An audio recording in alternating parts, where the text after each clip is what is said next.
আসসালামু আলাইকুম। একটা থট এক্সপেরিমেন্ট শুনেন। তৃতীয় বিশ্বযুদ্ধ শুরু হলে বাংলাদেশের অবস্থা কেমন হবে?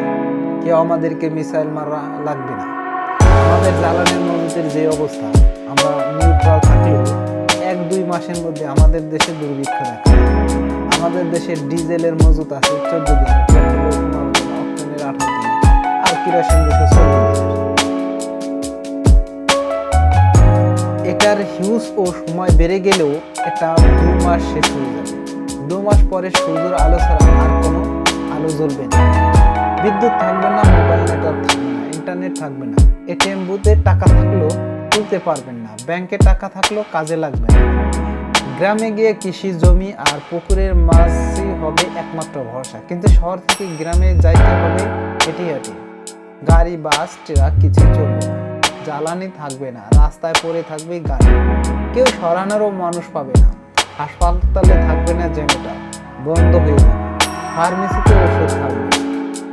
ওইটা হয়তো কারো কাছে অ্যাডভেঞ্চারেস আর এনজয়েবল মনে হতে পারে, মজাও লাগতে পারে, কিন্তু প্রবলেমটা হবে একটা বিরাট সংখ্যক মানুষের খাবার থাকবে না। যেই দিন প্রথম একটা পারমাণবিক বোমা মারা হবে, সেই দিন সুপার সব ফাঁকা হয়ে যাবে। পরের দিনে বাজার খালি হবে।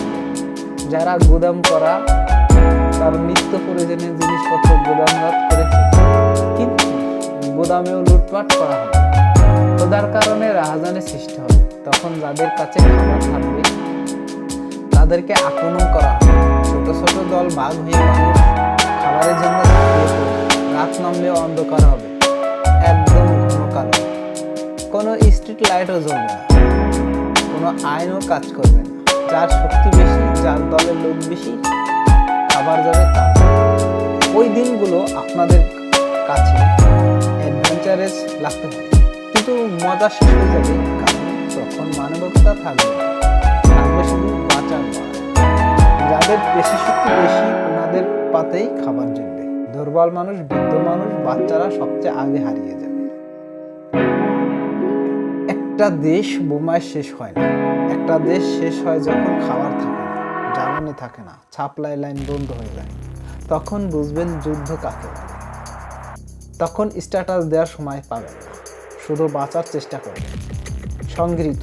আল্লাহ নবী সহ এই পরিণত থেকে আমাদের হেফাজত করুন, বিশ্ব মুসলিমের উপর রহম করুন। ধন্যবাদ।